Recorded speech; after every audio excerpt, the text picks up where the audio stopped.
What? What are you doing? I'm filming. Are you filming me? Yeah. From over there? Over- Oh, that's weird, because I got to look over here. Okay, there you go. All right. And you're up. All right. Yeah, I forgot to put my camera up. But Mel's on it. Mel's on the case, Jules. A woman was arrested for drunk driving and couldn't understand why, because she explained to cops she wasn't even driving. Her dog was.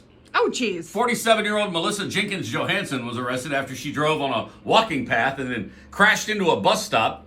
She fled the scene and was later visited by police at her home and placed under arrest. She didn't deny being drunk, but she tried to convince officers she was only a passenger in the car. It was her dog, Lily, who was actually driving the vehicle. Witnesses told police they saw the woman behind the wheel, and cops noted she was so intoxicated she was babbling incoherently. She may have actually thought the dog was driving the car. You know, blaming a fart on your dog's one thing, but drunk driving's that's a whole nother. That's just wrong. Don't blame your dog for that. The dog's probably a better driver, actually. It probably would have been a good idea had the dog been driving the car. Employees of a place called American Coney Island in Detroit arrived at work to find someone had smashed their way into the business early this morning. The only thing missing, though, was an empty cash register.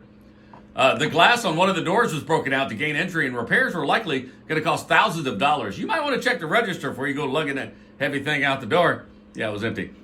And children and teens as young as 11 years old were found gambling at the gaming floor of Mount Airy Casino Resort in Pennsylvania. The Gaming Control Board found they were fined $160,000. The kid said, if I were you, I'd put it all on black and double down. And Mel had a great story in relation to this story earlier this morning.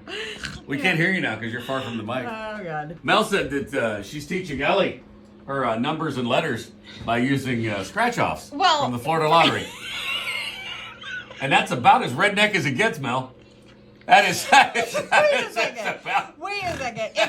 use the crosswords. I use it to practice our letters. You're using scratch-offs to teach a child numbers and letters. She's very lucky. Let me just tell you.